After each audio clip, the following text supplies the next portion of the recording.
Hey, I'm Cyclone, and today I want to talk about Affliction League mechanic and its big impact on mapping, especially its huge impact on the Magic Find meta. Now, before we go to Magic Find and normal mapping and how it's going to be impact those, I want to take a look at the Affliction League mechanic itself first and just collect all the information we've gotten about it so far. If you have not watched anything about the League mechanic, I heavily recommend watching at least the trailer and watching the content reveal. I'm going to leave a link to this video in the description. It's the official PoE video, and if you just watch it from about a minute 15, 20 seconds to minute 20, you're going to get the overall general concept about it, and everything I'm going to say is going to be based on that and then on the Q&A, but the Q&A I'm going to collect together. So, what we know about this league mechanic, it's going to be an in-map league mechanic, it's going to be appear in every map towards the start of the map. It's also going to affect the enemies in the map randomly, but this randomly is determined when you load into the map. So clearing part of the map, then doing the league mechanic to only affect specific enemies is not going to work. You either want to do it at the beginning of the map, or if you don't want the difficulty on the map because it's already pretty rippy, you want to first finish the map and then do the mechanic, hopefully getting some vendors, or just skip it all together in this. Now, the league mechanic itself. The league mechanic itself is going to be the following. You go in there, after you load it in, it's going to likely be like Harvest, or Incursion, it's going to be in the same map, so you don't have a separate loading screen, but you're going to be going in there, you're going to have then clearing the enemies, and going to go out. Now, to get to those enemies, there are going to be two kinds of enemies. They're going to be encounters and they're going to be the pathing. At least that's what the terms I will be using. For the pathing, you can encounter Trail of Wisps. These trails of wisps you can collect. It's going to go towards your wisp count, which you then can use at those vendors, or you can later let it affect the map, but again, we get to that in a bit. And those lead to encounters that gonna reward killing those wisps again by killing the enemies. Now, we're going to show that in a moment, but first, overall, what is this Affliction League mechanic affected by? Well, it's gonna be affected by three things. It's gonna be affected by your quantity. So, the quantity of the map is gonna affect the wisps you can collect in these trails and from enemies killed. It's gonna be affected by the pack size, meaning that the amount of enemies you can encounter is increased by the pack size you have. And finally, it's going to be affected by the modifiers of the map, meaning the more modifiers you have on the map, the harder it's going to get. Now, very likely, it's going to be a static difficulty. So if you run it on a T10 map, it's going to be on the difficulty of a T10 map. If you run it on a T16 map, it's going to be difficulty of a T16 map. It could be a delirium-like difficulty scaling, as the further you get into it, the harder it gets for this instance, but they haven't mentioned anything towards that, so this is a pure speculation that might be, but they haven't mentioned it. But because they haven't mentioned it, I assume it's not going to be like that. So then we have these encounters. These encounters will contain magic and rare enemies. We're going to see that in a moment when I show two clips here of the reveal and of the trailer and content reveal. So we have these passings. If we jump to 1545, you can see here, actually a little bit earlier, as he walks past it, there is an enemy jumping out of the moment you reach it. You see the enemy and it's already starting its moving, making animations and doing its attacks. What is to be noted here, every enemy we see in the trailer that is on the pathing seems to be a normal, and I think we saw once a magic enemy that fell on the sky, felt like a tiny ape or something that fell from the sky. But there don't seem to be any harder difficulty enemies, any rares there. They just seem to be normal enemies mostly that we can encounter here. And then on the encounters we can find rare enemies. But these normal enemies are going to randomly appear and going to try to kill you or catch you off guard. Now then we have these encounters, and as you get close to them, they're gonna reveal fully. With the reveal, we're gonna see in here, there are the purple wisps, everything is visible. It's just like a Delph encounter, where the moment you get towards it and it starts, everything is visible, you can freely move there, and the enemies are active, meaning you can kill the enemies and encounter the moment you see the encounter.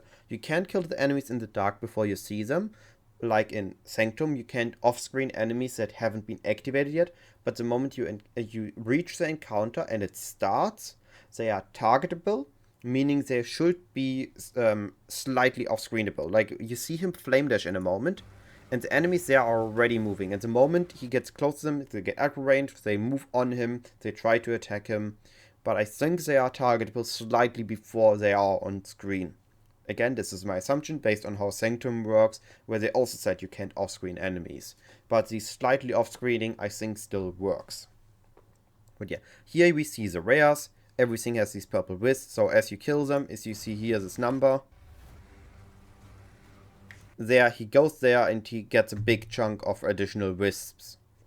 So this is what I assume is gonna happen with these encounters. It could be that he gets them as he reaches the encounter, or it could be as he gets them as he finishes the encounter, and this was just still a recording of the testing. We will have to see about that. Now, these wisps you are collecting in the league mechanic can be used for one of three things. One each. There are vendors that you can randomly find in the encounters that are going to offer you specific items for these wisps. The Warden of the Magi is going to offer you tinctures, the Warlock is going to offer you corpses, and the Primalist is offering you charms. Now, I won't be going into about these. We don't know too much about yet what we're going to get there, but we will be getting, once we have the league mechanic, once we are playing it, it's gonna be weird. The charms are going to be used by the Wildwood Primalist, the tinctures will be used by the player if he is the Warden of the Magi with this note, and the corpses will be used by the Ravenous skill or by Spectres, but I'm not going to go in deeper on that. Now, let's take a closer look at this affliction, because there are a few more things that I think are needed to be noted. On this encounter, we are already established, we have the rares, we have blue packs, and we can slightly off-screen the enemies. Likely, it's gonna be revealed in front of us. But there is something more important. Over here, as we're going to get, here again, we see enemies appearing. As they fall on us, they appear out of the mist. Those are surprise enemies, but again, they are normal ones. They're gonna be easy to kill. They're just gonna catch you off guard if you aren't prepared for them. Then we have these trials that lead to encounters, but on this specific encounter, I'm going to full screen, I'm going to slow it down. I want you to look at the right side of it. As he encounters the encounter, it's going to reveal. The enemy is going to get active. But look at this pillar here. Look at this pillar here. There's loot. You see a regalia and some other items dropping from environmental crates or something that got destroyed. And yeah, I mean, there's just loot there.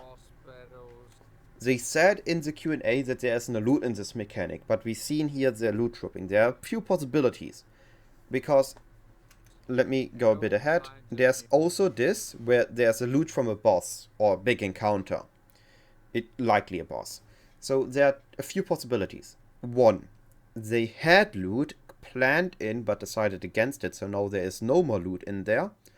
There is only loot from environmental stuff and uniques, no loot from magic, rares, and normal enemies, or there is loot and there was a miscommunication. We will have to see what it is, but if there is loot, that means that this loot that is dropped from enemies can scale with your quantity, meaning you can get more loot, meaning this is a map that is a mechanic that just adds more enemies to your map, so it is in a separate area, so it is requiring more time, but again, it's a wonderful in-map league mechanic.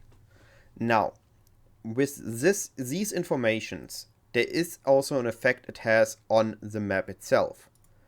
If you don't consume the wisp at vendors as currency, if you have any wisp remaining afterwards, it's going to affect the map.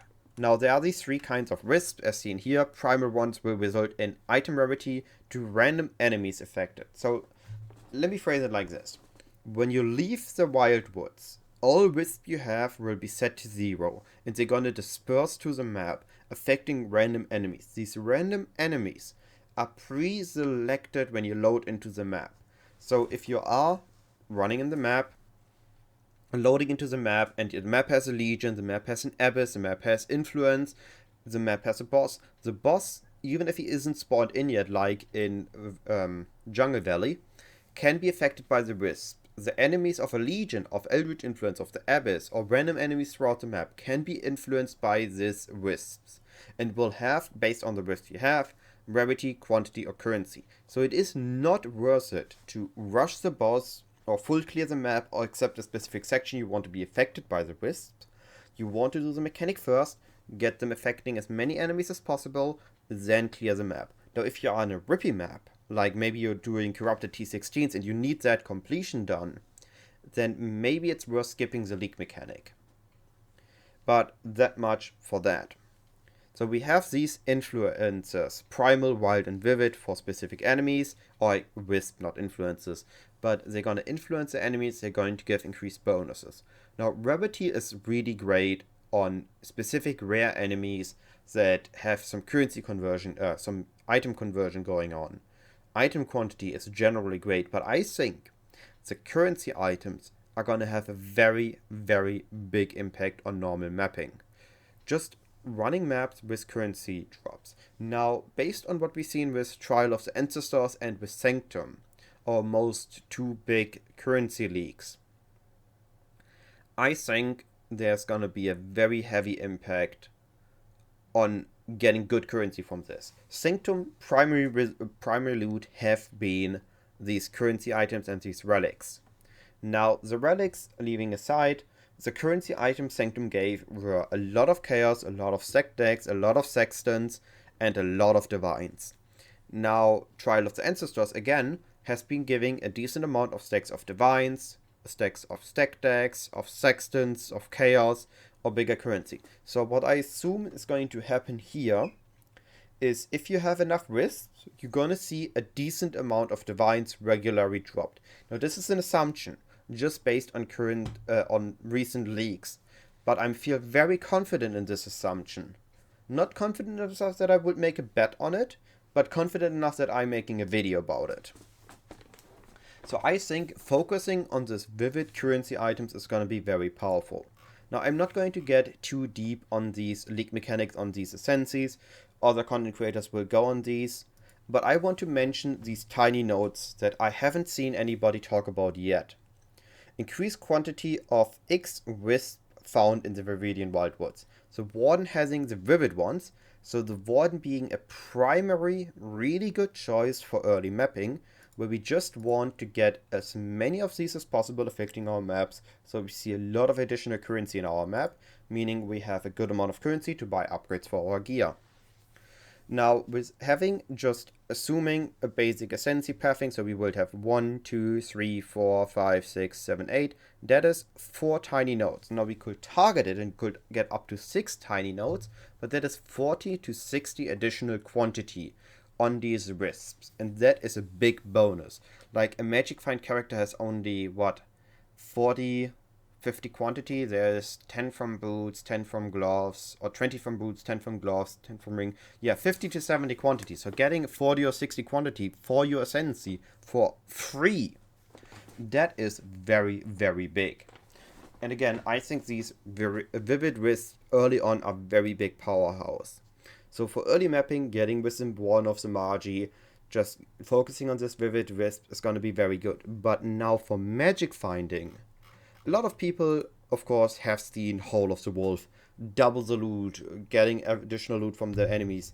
But this is, as far as we know, not affected by player quantity, not affected by mob quantity, so things like the Strongbox Sextant, only affected by map quantity. But what people haven't been talking about yet, and this is where I think the big impact on magic finding is going to be, the Wild Wisps. Now, the Warlock of the Mist, the nodes, we don't know how good those are going to be yet, but having 40 to 60 additional quantity on Wild Wisp, which are item quantity, meaning this leak mechanic directly gives quantity to enemies, meaning it's going to be huge for magic finding. Getting these Wild Wisps, and the more you get, the better it's going to be, gonna have a very big impact on it. If we can find a build that synergizes the nodes on top of it, even gonna be even better.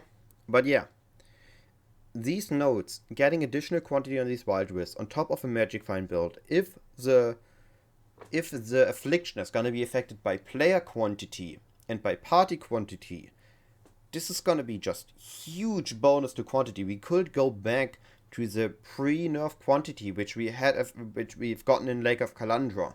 We could be seeing again massive loot explosions in our maps, massive amounts of uniques, massive amount of items, massive amount of currency items. Could see very common diff cards, like high Rarity diff cards, very commonly again. There's huge potential in this, but we will have to see, of course, how it scales, how good it is. But this is going to be my prediction for Magic Finding. These nodes are going to be very good. And to, again, underline how good this is, let's take a load here. Assuming this one is giving you increased death damage taken and increased damage against specific type of enemies, using these corpses. Most enemies are humanoid in the maps if you can target it, or maybe that is a construct map, then you're gonna go for constructs. But you can get mostly survivability from this node. And then you could go for 1, 2, 3, 4, 5, 6, giving you 50% quantity on these Wild Wisps. Take this node, have additional curse here, whichever one is going to be turning out to be the best, and then can either buff this or take the Dark Effigy if it's a good skill, and just have 50% quantity on these Wisps, which is, again, is likely going to be massive. Or if we find a build that can synergize with this well, we could be going super greedy and take the Sanguinmancy node, setting our mana to 0, and everything is life based, basically being blood magic, but in an improved state because it gives us increased life preservation efficiency of skills. Now we could be looking at something with this one, 60% increased quantity of these Wisps, and 2 nodes. So we could take Sanguinmancy, we could take the Blood Hunt for Ravener skill, we could take the Effigy if it's good, we could take the Curse if it's good, or we have access to Cannibalized Face if we find a build that synergizes well here. And this is why I think this Ascendancy is gonna affect Magic Finding this much. There's other things. There's a Simplex Amulet which got super buffed. There's the Flask build which has potential. There is I know there is a potential of Nature's Concoction with the Flask effect, but I think nothing will compare to 50 to 60% quantity on these Wild Wisps that gonna convert into quantity on the rest of the map. Now, of course, I could be wrong. It could be not in a good state where it's barely affecting anything. But if it's properly made, if it's properly affecting enemies, we are in for an absolute loot fiesta. Now, all that being said, if you have a different idea, if you have a different theory, feel free to make a comment. We can discuss it. Join my Discord. We can discuss it. Or DM me and we can discuss it. Or if you have any questions or anything you're curious about, feel free to ask on the same things. Designate Discord channel, comments, or DM me, and I will try to answer as quick as possible. And that is really just the video. With that being said, have a wonderful day, and I see you in the next video.